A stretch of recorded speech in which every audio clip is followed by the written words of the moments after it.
Can we try that again? Are you enjoying Ignite so far?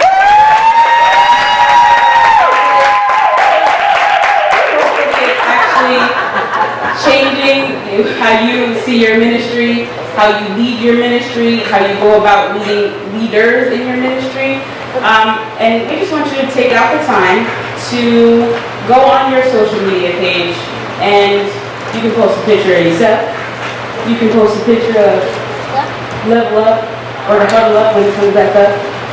You can take a picture of anything you want. This pretty carpet if you want. It doesn't matter. But to post that picture with the hashtag #TheHuddleUp or the hashtag Ignite, or both to make it more effective.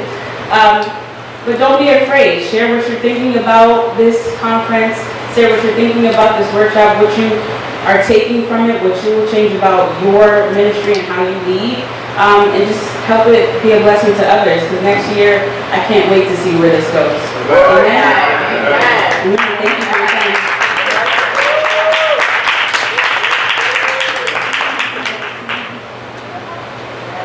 Intentional of what we want our church to be. We have to be very intentional of what we want our church to be. And you have to determine, the pastor has to determine what would he like to see the church become. And what happens is that you have to gradually progress to that place. It's not going to happen overnight. It's not going to change, because you're going to find yourself with so much opposition. People don't like change. People do not like, no matter how much they say it, and they oh yeah, until they're challenged with having to change. And so it's a gradual thing, and you have to be intentional about it. Now, I'm going to share with you my vision for this ministry. I want New Beginnings Church and any church that I pastor to be a 5-star church. I don't know if you've ever been to a 5-star hotel, but if you ever go to a 5-star hotel, you definitely don't want to go to a 3-star hotel after that. Okay? Because it sets such a high standard that once you get on that bed, once you get in that shower, and them shower nozzles is coming all the way, all over, and then you get out and the Corinthian tile floor is heated, and you got the plush bathrobe and food on demand. I'm telling you, you ain't gonna want to go to the Red Buffet no more. You ain't gonna want to go. And the question that you have to ask yourself is, why would a person, a family, an individual drive past 7 churches to come to yours? You can't tell me because it's great. Oh, we got great preaching. Everybody got great preaching. Oh, we got great music. Everybody got great music. So it got to be something else that you do that set off from the rest. And so again, when you think of 5-star, what do you think about? What kind of amenities come with 5-star? Because again, at any hotel you don't get towels. But see, at a 5-star, when you pull up, they already know who you are. So by the time you get out the car, they're saying, "Welcome, Mr. Middleton. Look here, I got your bags, and don't worry, go ahead and have a seat. They got a nice espresso for you sitting over there. Welcome, Lady Middleton. Come on up." They know who you are. They're parking your car. They're putting your bags in the room. You're not doing anything.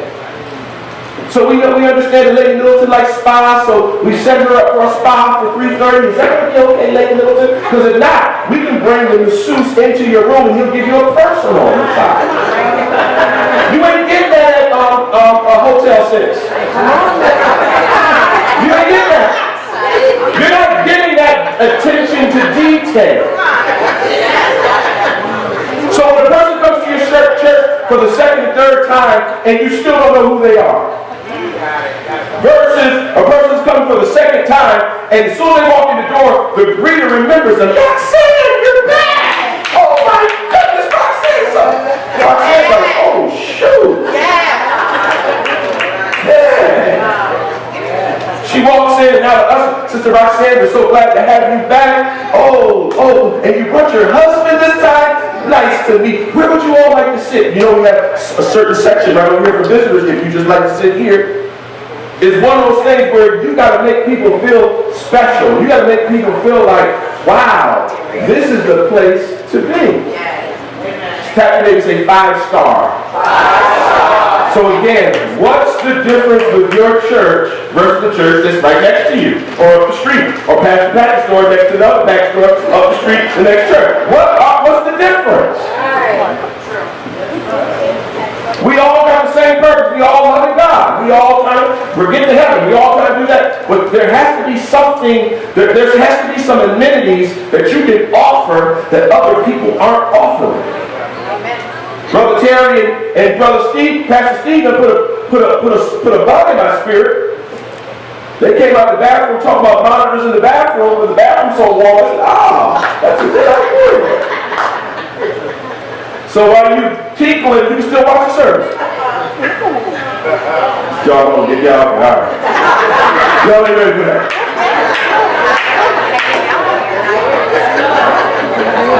But the reality of it is that what can you do in your ministry to develop such a culture that it's attractive to people? See, one of the things that you have to consider is that sometimes we come up with these great names and we don't live up to these names. The first cathedral of the second generation of the churches of all Latter-day Saints of the third Episcopal churches of the Methodist movement of the apostolic fire-baptized churches. It's like, how do you break that? Can you give me an acronym for that? ACOEOGOPO7876789. So you can't even put that on the letterhead. It's so long. And so we come up with these gimmicks. You know, the church that never sleeps. The church that so. And whatever you're saying, you should live up to that. Whatever you're saying your church is, that's what you should live up to. That's what your culture should be shaped around. Your culture should be shaped around what you say your church is. We're the church of the everlasting God of the saints of the... Again, you got to consider what you're saying. We all know we love God. And Pookie don't want to try to figure that out. The church of the living God of the sanctified saints of the latter day of the Episcopalians. Pookie just want to join it. I just need a church to get to because I need to hear the word. I want to get delivered. Let's make it easier for people. So again, the question is, what is your church? So this is so I have had a few slogans in my time of pastoring. My first slogan was, back when I was at Chapel Street, was called, and I kind of catered it to New Beginnings, let the healing begin. And that's what I pushed. That was something, the theme I pushed. I had it on my TV station. I had it on my radio station. You know, let the healing begin. It worked. It was something that worked. We also, back in 2003, we came up with a vision statement. And in our vision statement, in our mission statement, Sister Chaplin, you want to quote that for me real fast? Yes. What is it? Change generations through spreading the gospel of Jesus Christ. To change generations. So I'm generationally, I'm after generations. I'm not just after you, I'm after your kids and their kids too. I'm after your grandma. All right, keep it going. By winning souls. Okay, so the key is we got to be soul winners. Okay? Showing love. So there must be love shown in the house of God. If we're going to be evil and cantankerous, we're not going to fulfill the vision and the mission that we say we're going to do. Amen. So love got to be shown at all times. Amen. Someone say all times. All times. Okay, so by showing love. By winning souls, showing love, teaching and development. So we have to be a teaching ministry and a developing ministry. We have to have the ability to develop people and develop leaders. Go, keep going. As well as presenting a deeper sense of worship. We gotta have some worship up in this piece. We can't have no worship, and we say you hear what I'm saying? Everything you say you doing or say your church is, you ought to be doing. Keep going. Resulting in total deliverance. In total deliverance. So the thing that I began to kind of, people would ask me, so what are you? What kind of church are you? And I, we're Pentecostal, we're not a denomination, we're a deliverance ministry. And I started thinking about it, so what is a deliverance ministry? Are we really a deliverance ministry? I mean, because again, God is, under the power of the Holy Spirit, if the devil come in here, I can cast them out. But there ain't been a lot of devils coming up in here for me to cast out. So do I really have a deliverance ministry? You got to be honest with stuff. Because some stuff we claiming and we ain't doing it. And if we ain't doing it, then we ain't it. Does that make sense to y'all? I'm going to say that to you again. Stop claiming something you ain't. You taking on titles and you, listen, do the works of the title first. And then let someone else give you the title. Self-proclaiming people never last. There ought to be someone declaring, you're so-and-so. I don't buy the Lord told me. The Lord told me that I'm so-and-so. Okay. Well, let him tell your leader that too. Because there ought to be someone that affirms you. Okay, but where do you get that in Scripture? Jesus walks on the scene, he steps on the scene, no one knows who he is, he steps on the scene, and John the Baptist, who's the most popular preacher, points him out and says, behold, the Lamb of God who takes away the sins of the world. He then takes the same man and baptizes him. And when he comes up out of the water, the dove descends upon his shoulder, and God speaks and says, this is my son. So he's affirmed by two people, by John the Baptist and God in the same scene. It's people who are affirmed themselves. You cannot buy that. There has to be someone that affirms you. Amen, somebody? So again, you understand that God calls you. He calls you to be a minister. He calls you to be whatever He's called you to be. But when it's time for you to move, there has to be someone else to say, it's on you. Amen, somebody. Now here's the thing I want you to catch. So again, I had to kind of shake myself away from that deliverance mindset, deliverance thing. And again, we operate in fivefold ministry. But what I learned about this ministry was this. The Lord gave me this new theme for this church. Is called Today's Church for Today's People. Today's church for today's people. You know why it's today's church for today's people? Because in this church, if you came in here with a shirt and tie, you can sit next to somebody with a polo shirt. And the person with the polo shirt won't feel uncomfortable, and the person with the shirt and tie won't feel uncomfortable.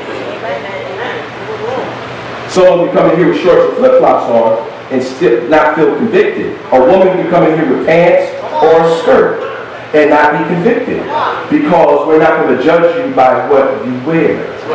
Because we're today's church for today's people, that literally means that when I'm having minister meetings or president meetings, some of my staff members, some of my ministers, some of my presidents, they have little babies. So they got to bring their babies to church. They got to bring them in meetings. I remember when me and my wife were young, and we had Clinton John, and they were little babies, and my wife had to work third shift, and I always had to, and I knew how difficult it was trying to do ministry stuff and not being able to do it because I couldn't bring my kids. And so I said, I'm not going to be that way when I'm in that position. So that's why, even though I'm 50 years old and me and my wife will never have another kid, we have a nursery in there. That's not benefiting me. That's benefiting the people that belong to this church, that have babies that need to breastfeed, that need to change their diapers.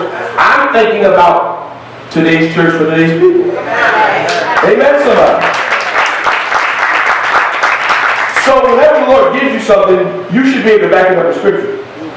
That's my premise. So this is what the Lord gave me in 1 Corinthians chapter 9. Still talking about culture. 1 Corinthians chapter 9 and 19. I'm reading it from the King James. It says, for though I be free from all men, yet I made myself servant unto all, that I might gain the more. And unto the Jews I became a Jew, that I might gain the Jews. And to them that are under the law, as under the law, that I might gain them that are under the law. To them that are without the law, as without the law, being not without the law of God, but under the law of Christ, that I might gain them that are without the law. To the weak I became as weak, that I might gain the weak. I made all things to all men, that I might by all means save some. And this I do for the gospel's sake, that I might be partaker thereof with you. So that's why I get today's church for today's people.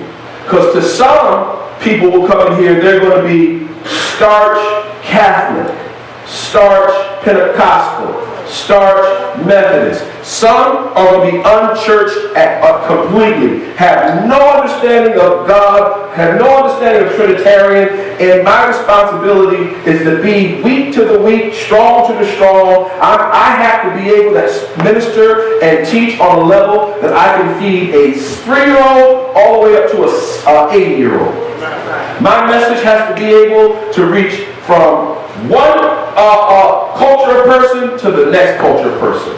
I can't have a feminine gospel where I'm always preaching on hating. They hating on me. They hate. Women are worried about haters. Men don't worry about haters. And they just hating. It's a feminine gospel, and men can't respond to that. They don't. Oh yeah, he gonna get my hater. You don't see men doing that. You don't never see no man doing that. My hater. Because that's a feminine gospel. Come on, Bertie. And I got to be able to attract some men that need to be leaders in their homes. Husbands, fathers. So I got to be able to get right up into their spirit. I got to be able to tap right into them and get them at the edge of their seat so they listen to me and say, yeah, I feel this brother. So I can't give them a whole bunch of big flowery scriptural words. I gotta bring it right into the context of where they are right now. Because I gotta be today's church for today's people. But what do I do for my church mama that wants to hear a little I gotta give them a little that too. So I can't be one-dimensional. And if I'm going to be fivefold, understand that I have to be able to be apostolic. I have to be able to be evangelistic. I have to be pastoral. I have to be a teacher. I have to be able to do all that. See, not all pastors can operate like this. Boom, boom, boom, boom. So this is the teacher. The teacher has the ability to get in your ear. You should be able to teach so profoundly that it causes people to want to get saved. See, this is the pastor. They're married to the church. Yes. This right here, this is the evangelist. It has the largest reach. Because those are part of the ministry, its base should not be exactly the ministry. It should be out where the souls need to be saved, bringing them in. This is the prophet because he points the way. Repent, for the kingdom of God is at hand. And the apostle, an apostolic pastor, can do all those. But some pastors, they can't prophesy. They can't evangelize. All they can do is teach and preach. And there's nothing wrong with that. But stop calling yourself apostolic. Because you're not. Because in order to be apostolic, you have to be fivefold. Does that make sense to you? Now you got to consider that Ephesians 4 talks about that he's giving these gifts for the perfection of the church. The church is why you have your gifts, not your own individual agenda. That's good. And so when you come into the body of Christ, you have to understand you can really affect the culture if your agenda is twisted and you're not thinking about what is the ultimate goal for this ministry. Pastor, what's your vision, man? Talk to me. Let's go down, sit down and have some lunch. What do you want to see happen? I want to help you. Show me what do you need to happen. You have to understand the culture so that you can then invest in it and buy into it. And again, it takes time because the moment the pastor says, I want to move in this direction, it's like an 18-wheeler truck. You cannot turn an 18-wheeler truck around a corner. You gotta have some momentum. You have to be prepared to make that turn. And so as we're leading the ministry, We need people that are going to be able to follow us, because at any moment, we're going to take a turn. And if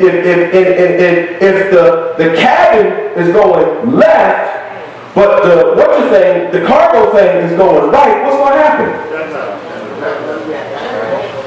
And so sometimes that's what's happening to ministries. It's happening to ministries because we can't be honest, open, and transparent about where we are. People aren't expected to be perfect, but they're expected to own their failures as well as their successes. Failures and times of difficulty are the windows people use to determine if others are genuinely trustworthy. How you handle failure will tell me a lot about you. When we moved here in 2015, I was so afraid. I was terrified. And I was terrified because I was afraid of success. Because I had mastered in failure so much. I was like, I don't want to mess around and start succeeding and fail God. To think that sometimes the reason why some of us, we want to be this or that and we're not, is because if God gave it to you, you turn your back on Him. Right. Have you ever considered that? That sometimes, remember when you was a kid and you wanted that dirt bike? Even though you lived in the projects, and where were you going to put that dirt bike at? Where you going? I mean, we lived on the second floor, Roxanne, and I wanted a dirt bike. There was no place on Winthrop Avenue to put no dirt bike. But because I was a child, I did not reason as an adult. Right. And just because you want something, that don't mean you're supposed to have it. And sometimes you're aspiring for things. If God gave it to you right now, you turn your back on it. And so my thing was, God, I don't want you to give me anything that I'll succeed in, but then I turn my back on you. I want you to give me anything that's going to cause me to have an adulterous relationship. I don't want anything coming my way to interfere with my family. And so I was afraid. I was scared because this was something new. This was something new. And so the thing that I want to point out to you tonight about this culture killer as we deal with trust is that if you're not careful, you can give someone too much trust. If you're not careful, you can give someone too much trust. And by giving them too much trust, that means you're not asking the right questions. When you give people assignments and you give them jobs and you give them departments, you should still, on a regular, check up with them and find out what's going on and have them report to you. Giving them total oh, you're good, I ain't worried about you, that opens the door. Because see, even me, I thought about this last night when Lady Pullen was talking about accountability. And what if the pastor, what if I did something wrong? Who do you call? I said, babe, I got to start putting something more publicly so people know who Bishop Paul Plummer is, because if there's an issue that they got against me, that's who they need to go to. Right. I'd rather you go to my leader than you go on social media. Right. Right? Just like you'd rather me go to you than social media. That's right. Yeah. So you treat people the way you want to be treated. Now, if you want to put my business on social media, then I got to put your business on social media. Pastor make me sick. Every time I turn around, he preach about me. I'm saying, it's so she make me sick. Every time I preach, she don't. And sometimes the only time you see how it affects people is when it's done to you. And so being able to trust someone, you got to be able to still ask questions. It doesn't mean you don't trust them. It just means I'm holding you accountable. I need to hold you accountable. I need accountability. That's the first thing I'm looking for when I choose someone to be over me. I need them to hold me accountable. I want them to know about everything in my life. I'm not going to keep no secrets to them because I need them to hold me accountable. Giving someone not enough trust can also be a culture killer when you're always asking questions. I mean, just every time you're just asking questions. Like, hey, go on. You just told me to do it. I mean, is it done yet? I mean, you told me 20 minutes ago. So sometimes we can give too much, sometimes we don't give enough. But the thing that you must understand about trust is this. I should be able to trust that when I speak to you in my office, that I'm not going to hear it from 3 other people. Office gossip is one of the most destructive behaviors in a team. When you can't hold spit in your mouth. Everything you hear in the office. And see, that's why not everybody can serve leadership. Because when you serve leadership, you're supposed to be invisible. You could be in the room with your leader, and he could be in the room with another leader, and they could have a conversation, and you're there for whatever, put some tea on the table, whatever. You should not be listening to them. You should not be paying attention to them. And whatever you heard, you dare not repeat that. That's right. That's right. Amen. Amen. Amen. Thank you. Most information that is shared with you isn't supposed to be shared outside the team. That means your spouse, your friend, your co-conspirator, nobody. Your road dog, I'm just going to tell you, don't be telling nobody. You should not be sharing that. I learned at an early age, and my wife and I growing in the kingdom together, I knew what my wife's limits and limitations were. And as an elder, and there was certain things, and as a pastor, there were certain things that I was privy of. There's certain things I did not share with her because I felt that she could not handle it. And I did not want to contaminate her spirit by telling her something about someone or whatever that would interfere with how she might see them. I needed her to be at a level of maturity before I could tell her certain stuff because, again, not everybody can handle what you can handle. Be careful what you share with your spouse and they ain't on the same level as you. It is not nothing against her spirituality, nothing against her, again, who she is as a woman of God, but I needed to cover her. Because I'm telling you, there's some stuff that I heard I didn't want to know. I found out about so many sneaking preachers when I worked at Rock Sherman House. It was unbelievable. And I go to my pastor, did you? And he would never say a word. Did you know about so? And he just keep looking around like, and what I learned was, it's none of your business. That's right. Stop bringing that nonsense to me. And you're not even on my level for me to even have this conversation. Because he never would respond. He would act like I never said a thing. And after a while, Sammy Davis, I'm not saying Ray Charles and Stevie Wonder could see that, there's just certain things you don't need to be bringing your leader because they don't want to get caught up in that nonsense. That's right. Amen. So Jesus had a team that consisted of 12, and out of the 12, only 3 could see him in a vulnerable state. You can't, if you want to kill culture, be common with all your people. You want to kill culture, you just be around there, all your people, you just be common and just let them just, be common with them. And it'll kill culture. It'll be very hard for you to develop a culture because everybody they don't see you as their leader, they see you as a friend. And guess what? There could be no trust when dishonesty is present. So if I ask you a question, then I need you to be honest. I'm going to be honest with you for a minute. No, what do you mean you're going to be honest with me for a minute? So that means the last stuff you said was lying. You were lying. Right? So I got a couple culture killers I want to talk about real fast. Being unafraid. Being unafraid. Failure isn't a tragedy, and conflict isn't the end of the world. Conflict is necessary.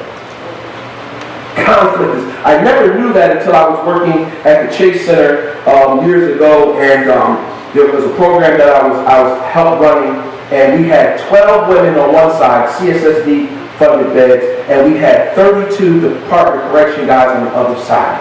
And you had to go through the 12 beds to get to the 32. And I would run past them 12 beds to get to that 32. Because them 12 beds were the most needy people in the world. They had substance abuse, they had psychosocial issues, and so what I learned in that atmosphere versus DOC was conflict was necessary. when they did something and their behaviors did something, they did something that's concerning their behaviors, you had to deal with it immediately. So we had to bring a house meeting in, and we had to deal with Sister So-and-so. And it was uncomfortable for me at first because I wasn't used to that. But it taught me something, that sometimes that's the only way you're going to get to the nitty-gritty. You're going to have some conflict. You're going to have some failure. Don't be afraid to fail. Sometimes the reason why people don't move forward in the kingdom is because they're scared. They worry about what people are going to think. They worry about this and that. Am I going to do this? And stop worrying about that. I'd be more concerned, is God pleased with me? Amen. Is God pleased with me? Amen. And so you have to understand that great leaders welcome dissenting opinions as long as they're offered in goodwill and with an eye toward solution. So you got opinions that you want to bring to the leader, but do you got solutions for it? Because if you ain't got solutions for it, all you're doing is just putting more weight on his shoulders or her shoulders.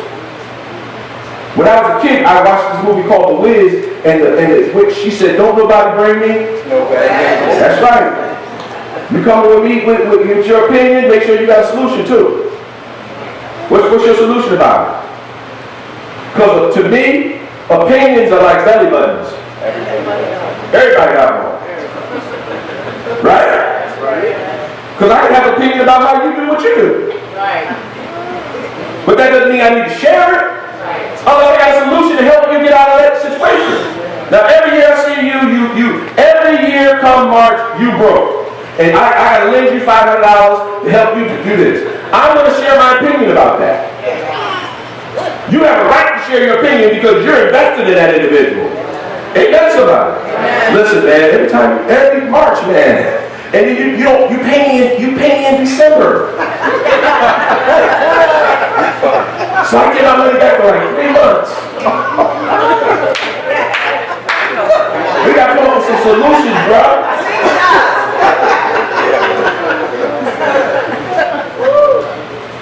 See, the team has to be willing to take risks, even to fail miserably, because they've gotten over the notion that failure is a personal flaw.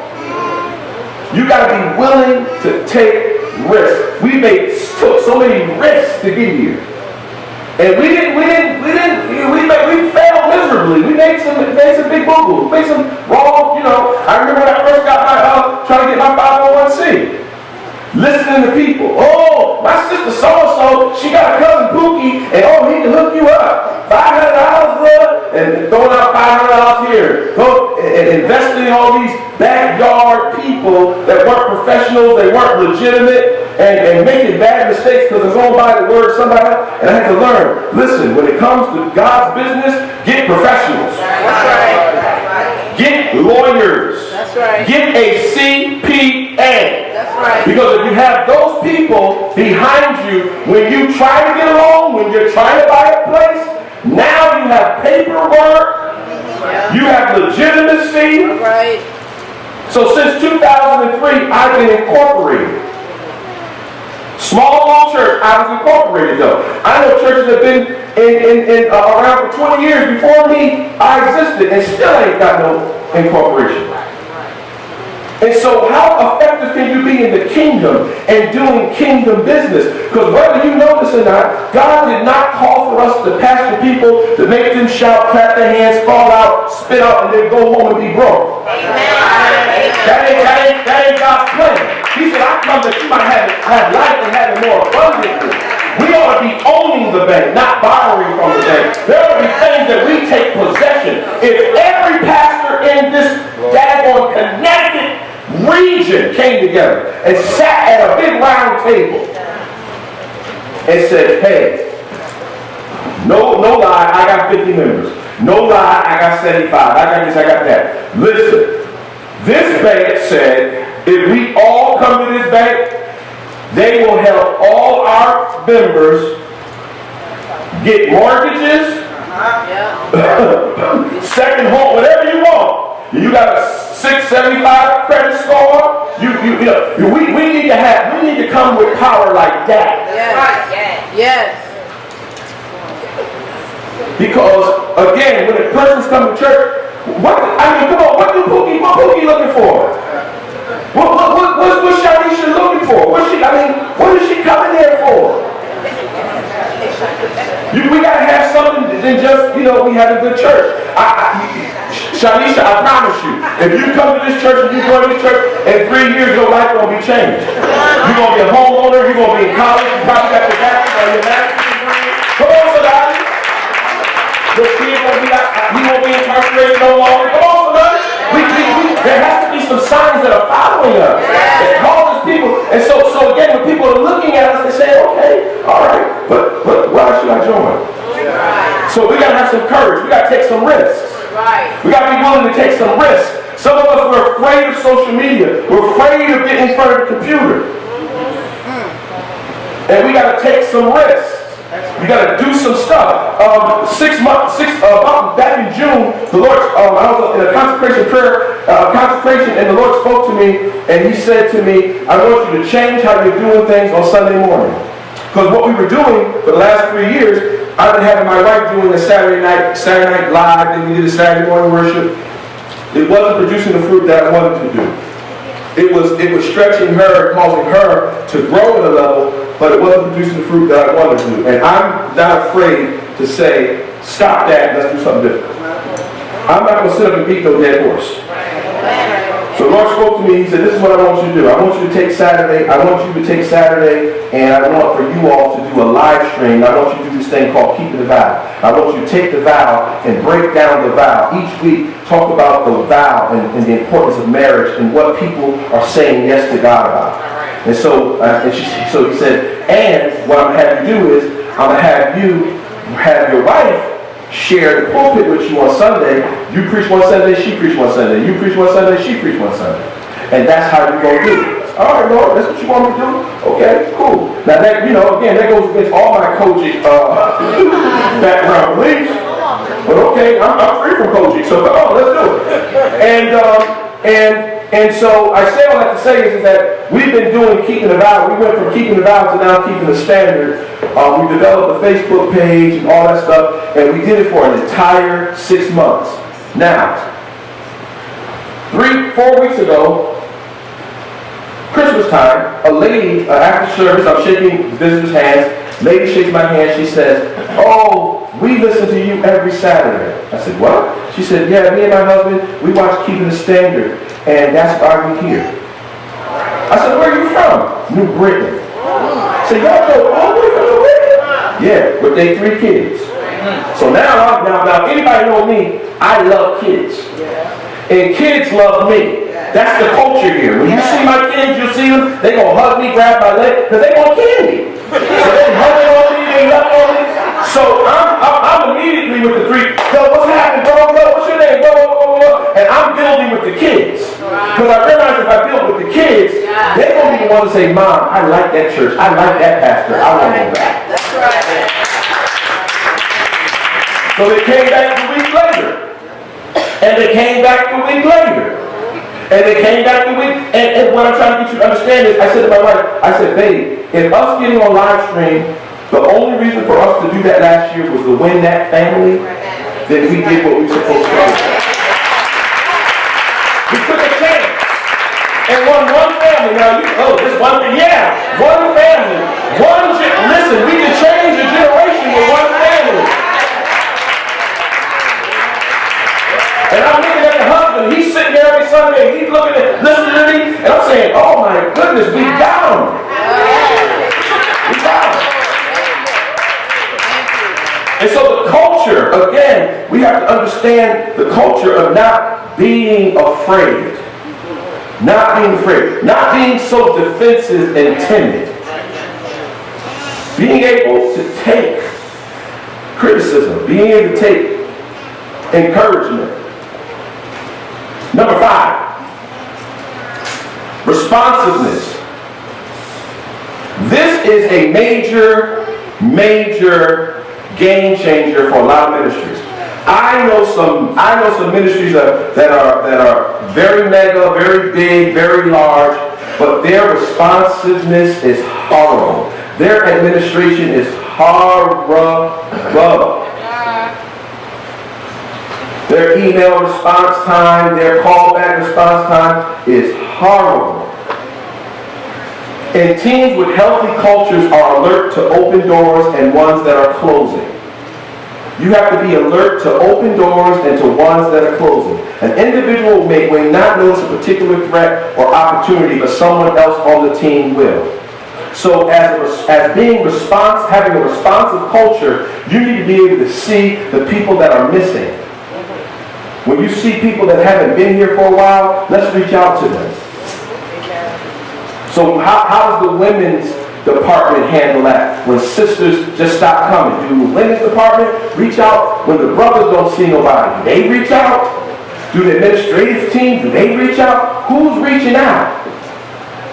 I personally try to reach out to people myself. I personally try to wish people happy birthday and again, just trying to have that relationship with members and, if I remember their kids' birthdays and stuff like that, I try so hard to put that stuff on my phone so I'll remember. Sometimes I forget. Sometimes I forget my own family's birthday. So it's nothing personal, you know what I'm saying? But the reality of it is that we have to have a response. We have to be responsive.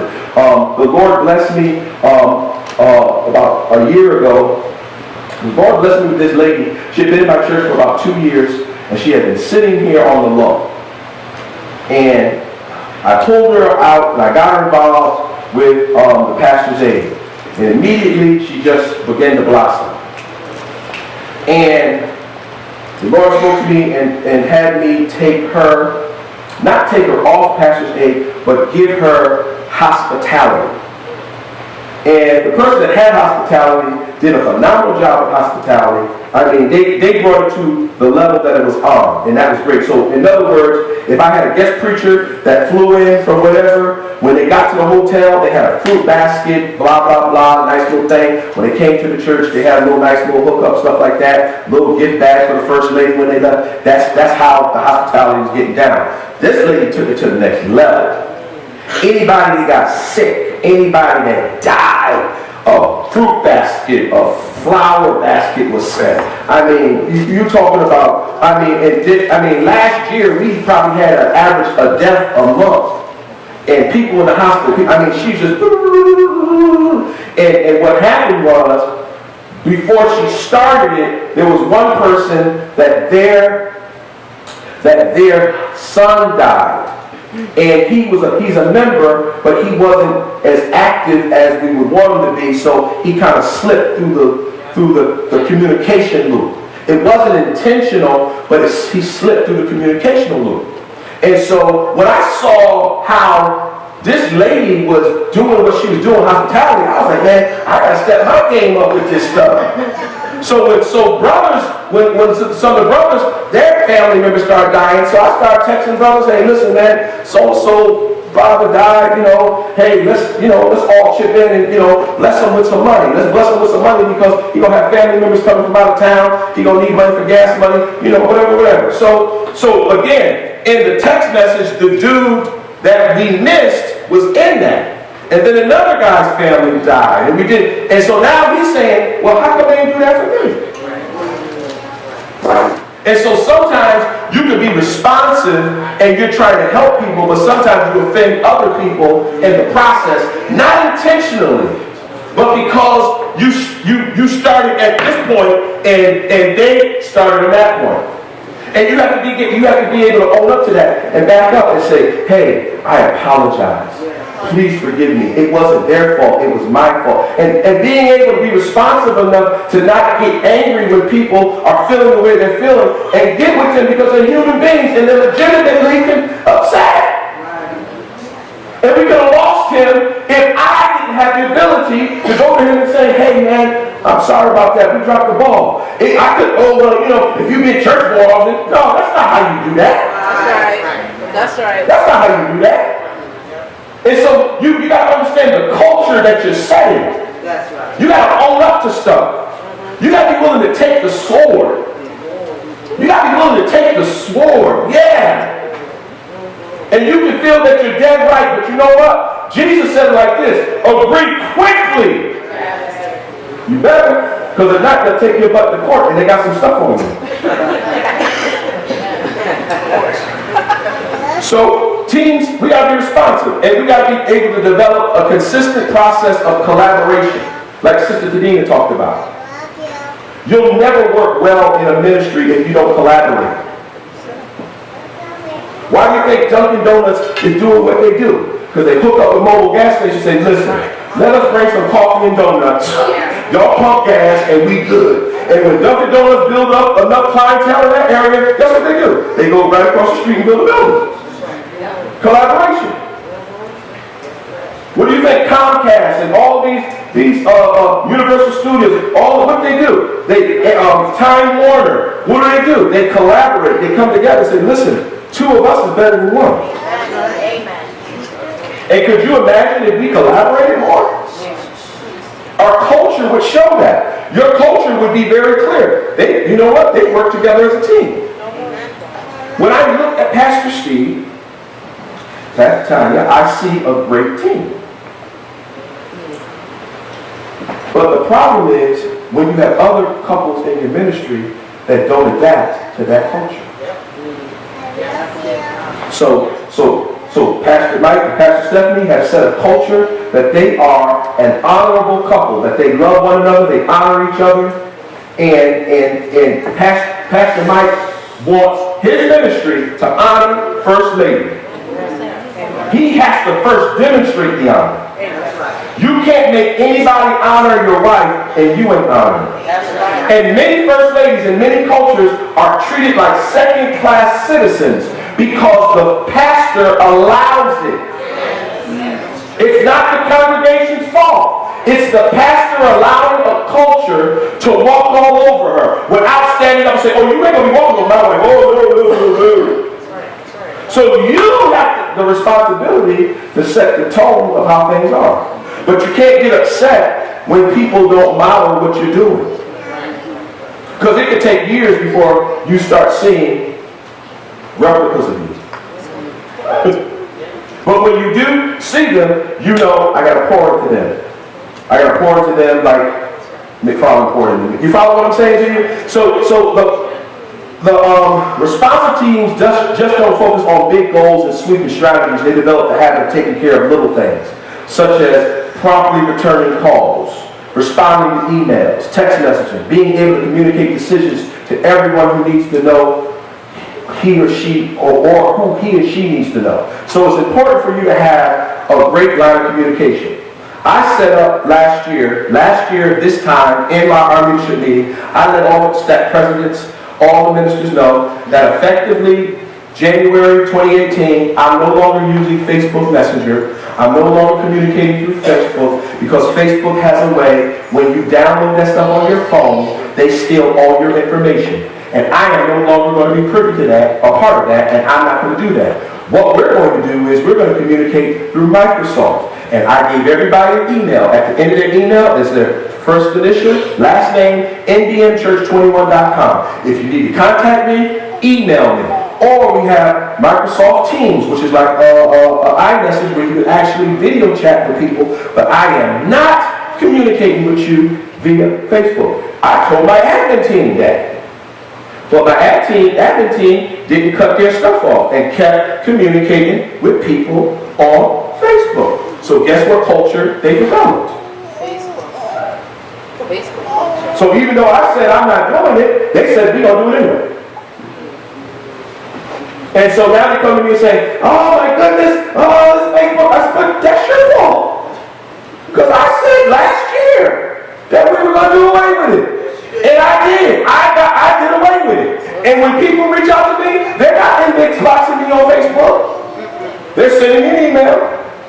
They're calling me up on Teams. Or they hit me up with a text. Because they know when I say what I say, I mean it.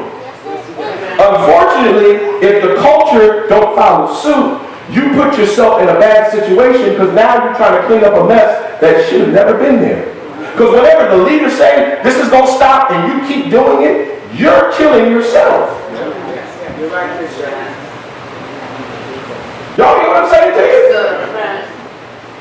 Culture killers oftentimes come when people refuse to change. And if you don't want to change, then don't complain when things are happening. Well, Pastor, I just don't get it. He just doesn't listen to me, and he just, well, I told you 6 months ago that you need to stop yelling at him. Did you stop yelling at him? No, well, that's why he ain't listening. And sometimes people want to hear what they want you to tell them. They're not looking for you to give them advice. They're looking for you to confirm what they want to do. So, the Lord told me that I need to move down south, and I'm going to go down south. But why are you going down south? Because you hide from your scandal? Because your scandal will follow you. Whatever you running from down here, they're going to follow. Because, see, the common denominator is you. So you, and no matter what people, again, you have to understand, people do what they want to do. And as a culture, we have to be adamant that this is what we're doing. This is what we're doing. This is what we're doing. This is what we're doing. This is what we're doing. This is what we're doing. Because you're still going to have 3 other people going, I don't want to do it. I don't want to do it. I don't want to do it. I'm not going to do it. I might do it in front of you. I might do it in front of you. But I'm not going to do it.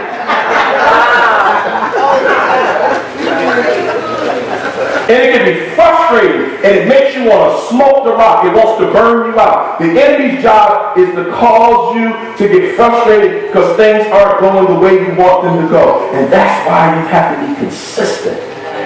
Consistent. If you say you're going to do it. Consistency. Because people need to see if no one else is consistent, the leader's consistent. And what you want to see happen is your leaders to see you consistent. And this is the mistake I made. I made this mistake a couple of years ago. The Lord rebuked me about it. He said, the problem is you trying too hard to prove to people you faithful. And they ought to be proving to you that they faithful. You busting your behind trying to get here on time and being here extra early and sweep the floor and doing all this stuff to people that ain't even here, they don't even see you doing it. And you're trying to show people what you ought to do in leadership, but they're not even paying attention. So instead of you trying to win them by being faithful to them, make them faithful to you. Require them to be faithful. Require them to be consistent. Because see, let me tell you something. There's a lot of gifted, talented people in church, but there's not a lot of reliable people in church. Reliability is very important in this hour. Can I rely on you?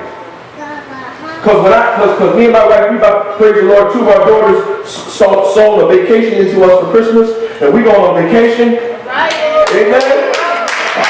And we ain't gonna have no cell phones or nothing. I need to make sure everybody know what they doing, because ain't nobody gonna be able to call us. We gonna be out of range. I can leave my phone in the car. It ain't gonna be nothing worse but a paperweight or maybe playing some music. That's gonna be it, because there's gonna be no rain. She said, woo! Execution. Execution is important with your culture. When a decision is made and we fail to follow through implementing it, it's a culture killer. When we say we're gonna do something, let's do it. Be sure you follow up. Be sure that follow-up becomes the norm. Leaders need to define goals very clearly. Decisions should be articulated with precision, including who, what, why, where, when, how. We got to be clear with vision. We got to be clear with what we're trying to execute. People don't do what we expect. They do what we inspect. People don't do what we expect. They do what we inspect. When they know you're going to pop up on them, they on their toes. That's right. People tell me all the time, boy, you should see so-and-so when you ain't around. Oh, so-and-so's a lot different when you ain't here. At my job, Community Solutions, this guy, his name was Bill. His job, he was like a quality control type of guy. So he would literally have to sneak in a program. He'd come in at 3 o'clock in the morning. He knew how to disarm the alarm without the alarm, other people knowing. He would come in to a halfway house, he'd grab a client out of the bed, put him in the storage closet, and then he'd go sit in the lounge room and wait how long it took for the guy to go around doing his head count. And the guy took more than 30 minutes, not realizing that someone's missing out of the bed. Because if he's missing out of the bed, that means he's an escape. If he's escaped, that means he's AWOL. That means a Department of Correctional inmate is in the community. That means you lose your job. And so sometimes what has to happen is we need to do some inspections. We need to check, because people don't do what we expect, they do what you inspect. When they know you're going to be looking at them, they'll tighten up. Plans are worthless unless they have target goals. You got to have a goal. So the ladies department comes to me and says, Bishop, we want to do so-and-so. All right, so when are you going to do it? What's the plan? We need a plan. Just don't come with me this idea, oh, we're going to have a pig roast. Okay, when? February 2nd. It's too cold to be digging in the dirt to do a pig. No, that doesn't work. We got to have targeted goals. We got to have deadlines. We got to have deadlines. I need deadlines. Because I can see, the thing that you have to understand is that when you bring stuff to your leader and he got 15 projects of his own, he's trying to work out. You can't be dumping that on him. No, that's going to be your job. So you're going to do that, so when it's going to get done? So they're going to need access to resources and a budget. When those things are in place, the leader needs to ask for regular updates. So how's that thing going? How's that thing going that you said you were going to do 3 months ago? All right, it's been 6 months. Where are we at with that? Okay. So we're going to be ready to launch next week. You got to keep checking up on them. Because when we say something publicly, we're going to do so-and-so and so-and-so, we got to do it. We got to do it. The culture that I have in my church is electronic. It's an electronic culture. We are 21st century church. When we moved to State Street, we started off with the Square, with the credit card Square. We started out with that. We probably grossed maybe about 50% of our income from Square. Then we transferred to Text to Give. And now we probably do 5% Square and probably 93% Text to Give. And that other 5% is the old school people that don't use credit cards. But Text to Give is so wonderful because my people don't have to go to the bank and make no deposits.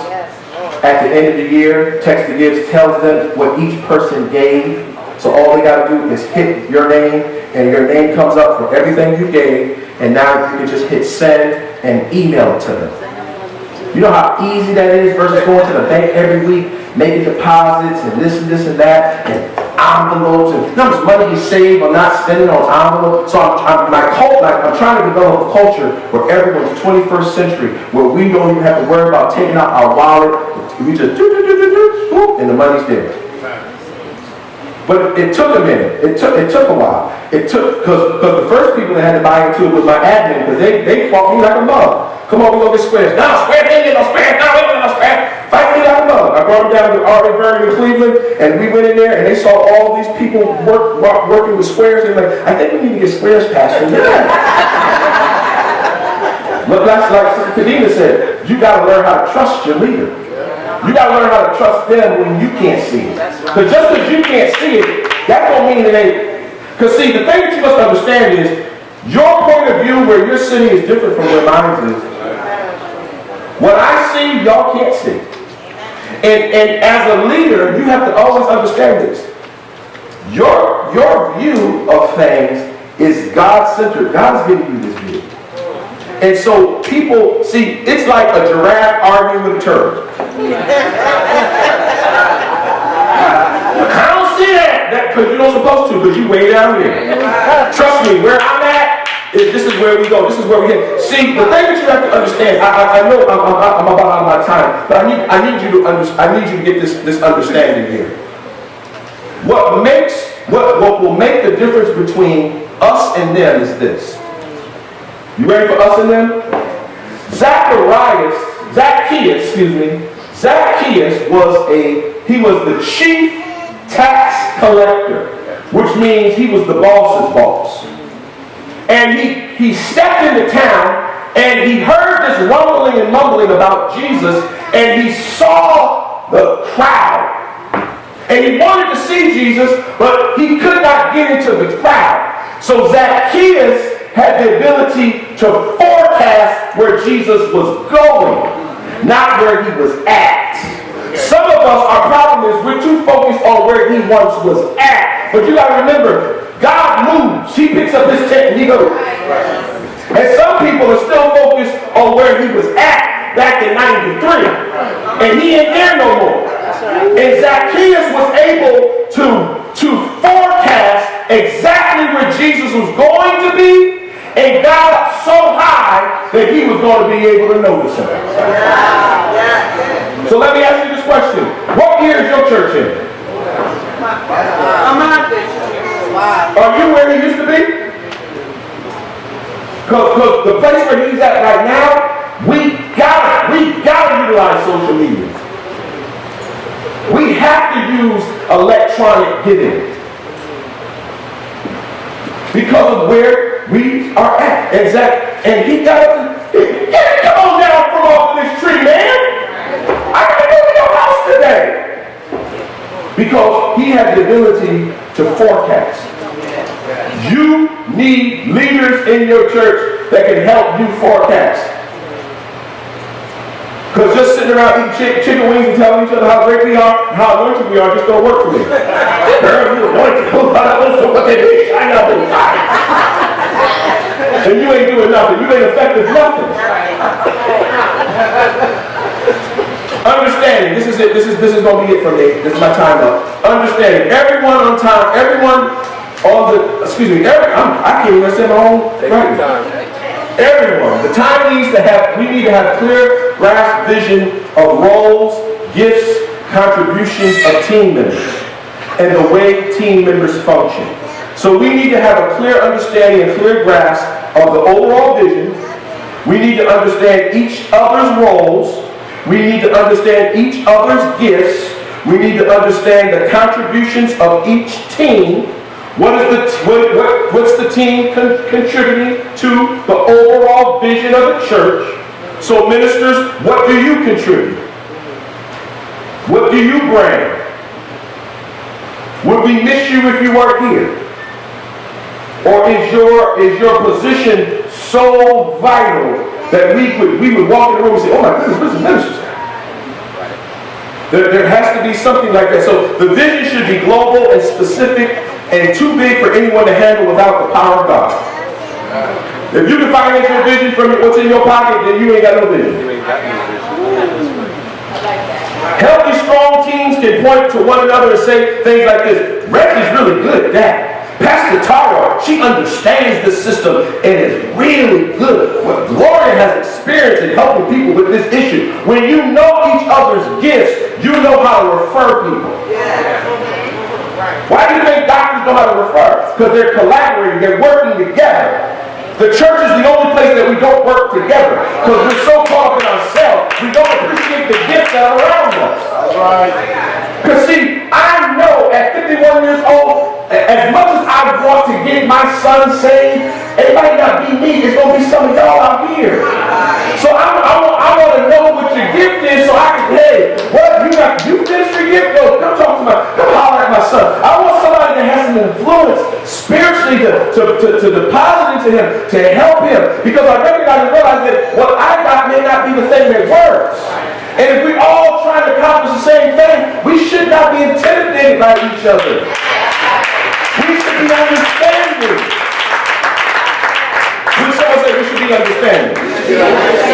So knowing one another and appreciating each person's contributions grease the wheels and of the progress of the team. Team communications are everybody's responsibility. Team communications is everybody's responsibility. Every team ought to be communicating what they're doing. Don't nobody come to rehearsal, but when's the last time you announced it? It ain't in the announcements. You don't talk about it. You don't even show up. So guess what? I didn't come either. Don't nobody get with me. Well, you barely here. You can't get with somebody that ain't here. Get with the service, you know what I'm saying? And the reality of it is that we all have something we need to communicate.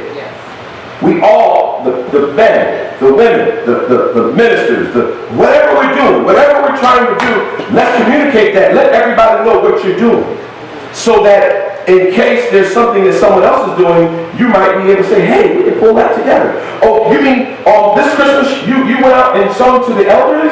Well, we went and we prayed for them all we could have came together. Sometimes we're working harder and not smarter.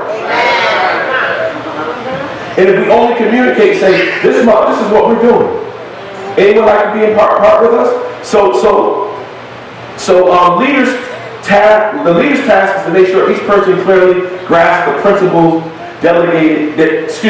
grasp the principles and delegated tasks. But good teams normalize the question everyone can ask. Would you explain that to me again? I didn't get that. Could you explain that to me again? I'm not sure if I got that. Could you tell me that again? In this way, misunderstanding is never an excuse for getting the job done. When your excuse is always, oh, I misunderstood that. Oh, I didn't hear you. Oh, I didn't know. When you're always using that, that's your way of trying to getting out of doing what you're supposed to do. So understanding can be a culture, a misunderstanding can be a culture killer. Having understanding and knowing what everyone's doing, what every gift everyone has, we can then complement each other. So when that sister comes in and she's having trouble with her young son, and you know there's 3 women in here that got master's degree in social work, and they can help point her in the right direction. When you know that type of stuff, and again, what kind of just like conversations do y'all have just when we ain't doing church stuff? Like, do you ever ask like, so what do you do? I know we used to do that back in the day. Back in the day, you used to have, especially females, they had a wallet with all the pictures of the kids. You had a wallet out with all the pictures of now you get the phone, you just do the phone. But back in the day, you had that wallet. You don't know what I'm talking about. What do you do? Oh, I do so-so. Oh, really? Oh, what do you do? And what we have to develop in culture in the church is not being so churchy.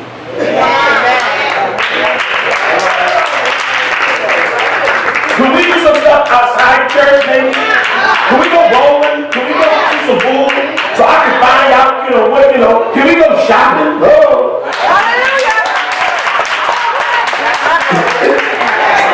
Let's do something where I can take my religious hat off, you can take your religious hat off. We can eat some wings and we can build and we can find out, wow, where you went to that school too? My sister went to that. Oh man, okay. And again, because the culture that we create is the culture that people are attracted to. And if we kill it, hear me leaders, the main people that kill culture are leaders. Amen. Oh no, you can't come to Jesus. Oh no, Jesus don't want me bothered with you. He said, son of the little children, who told you that? Where did you get that from? Where that spirit come from? And sometimes we don't have the leader's spirit at all.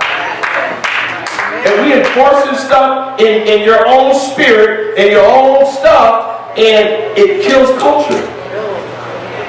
Because people see that and say, wow, you see how they came off on so-and-so? You see how they did so-and-so? And people say, well, the only reason why I'm staying is because I just love Pastor Steve, Sister Tanya, but, oh, my goodness, that leadership, they love it. And if you ain't heard it, you'll hear it. Well, let me ask you this question. What you doing about it? What you doing about the culture? Because if you are a pointer out, Andre,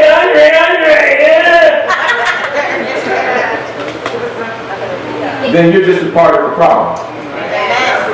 Hey, Andre, look, man. I know you had a bad day yesterday. I could tell, man. You was hangry. You hadn't had nothing to eat. And you was hungry. You was angry. Bro, you got to take it down enough. You're just kind of loud to so. Let's pull each other up. Let's help each other. Well, we all trying to win, right? So listen, my time is up. I'm gonna give you, if you got a question for me, I'm gonna give you that opportunity before we dismiss. But I wanted to be able to kind of really share more about culture killing because, again, I want you to think about that name. What's your name? How do you define it? How do you define your culture? Define your name, what you say you are. And be true to your name. I know Baptists that ain't true, they ain't true Baptists. Right. I know Pentecostals ain't true Pentecostals. I know people that say they're something, but they're not true to it. Because their worship is totally opposite of what they say they are. Because I've been in some Pentecostal churches and they act straight up Baptist. I said, so you might be Penta-Baptist or Baptist-Pento, but you're definitely in Pentecostal. So be true to who you are. So again, you can define the culture of what you want. We're a family church. We're a so-and-so church. Whatever church, you got to be true to that. And again, when people are conflicting that, we got to be able to be confrontational about that. Say, listen, we don't do that here. We don't do that here. We ain't cussing and fighting here, so that's what you want me doing. You might as well see the door right now. I'm gonna give you right in fellowship on the other side, on the other end. Because see, I'm the type of guy. I'm just gonna talk about me real fast. I like to live drama free. I don't want no drama around me. So no. So if you gonna save the drama for your mama, I'm gonna dismiss you quick. I need peace. Amen. And when you've had drama all your life and then you get some peace, you be like, cool. I wish you would bring some drama over here.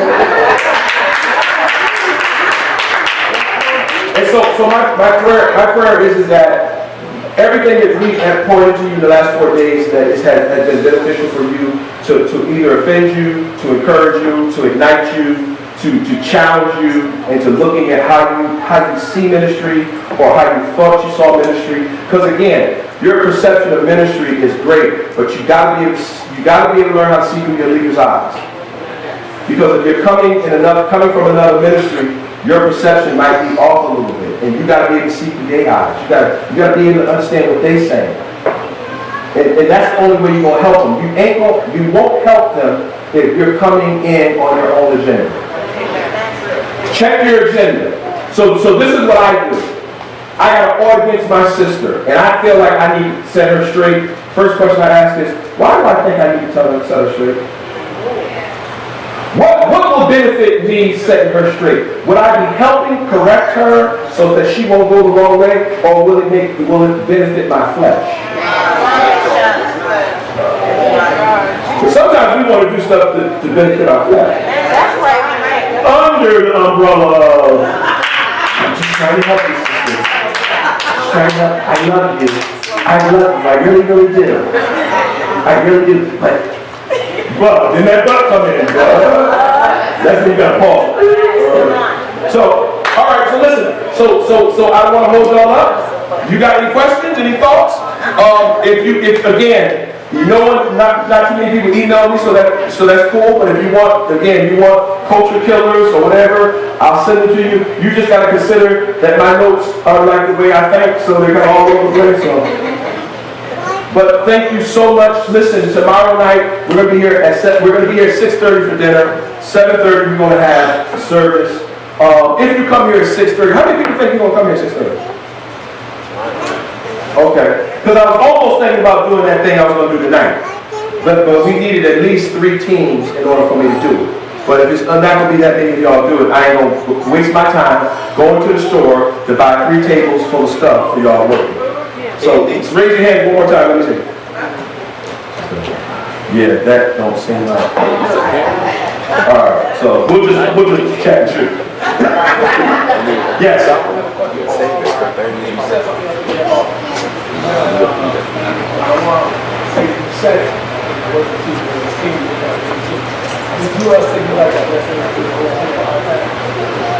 Did I invest in my whole team? I have bought my admin team and my finance team, iPads and stuff like that. Yeah, absolutely. Okay, so it was my administration team, and I think even my praise and worship leader. I think 1 year that we bought all iPads for, and then like my finance person needed a laptop. We bought her one. Again, it's that thing where if someone's doing church business for you, and they got to do it at their house, and they do a lot of emails, they do a lot of documents, it might make sense. But on the premise of This belongs to the church. If next week you decide the Lord spoke to you and told you to leave, bring this back. Amen. Put up under there, nice printed out, property of. You follow what I'm saying? Because, but again, we got to give them the resources to help them do what they got to do. Yes.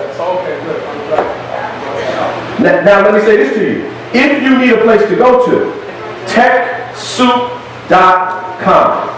You got to be 501c.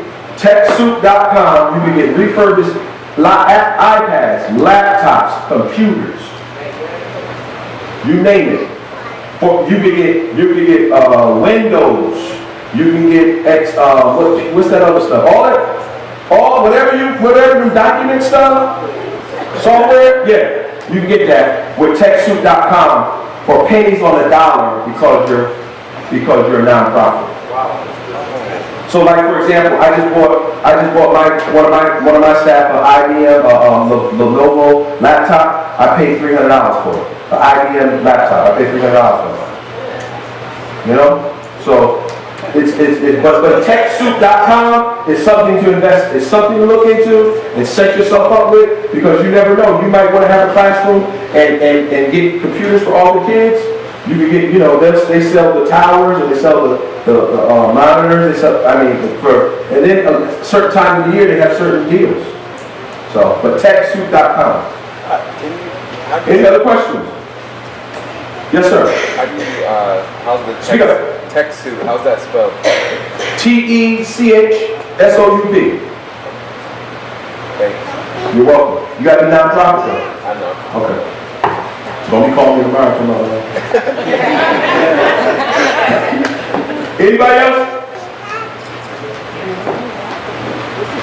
All right. Father God in heaven, we thank you for this opportunity that you've given us to be in your presence, to learn of thee, to experience, God, a greater knowledge of what you want for me to become. I thank you, Father God, for the hearts to learn, the hearts to be taught. And Father God, as we leave this place but not your presence, we ask that you be with us and keep us and guide us until we all meet again. In Jesus' name we pray. Let everyone say amen. Amen. Amen. I forgot a shameless plug to y'all that we're having our Raw conference on February 1st and February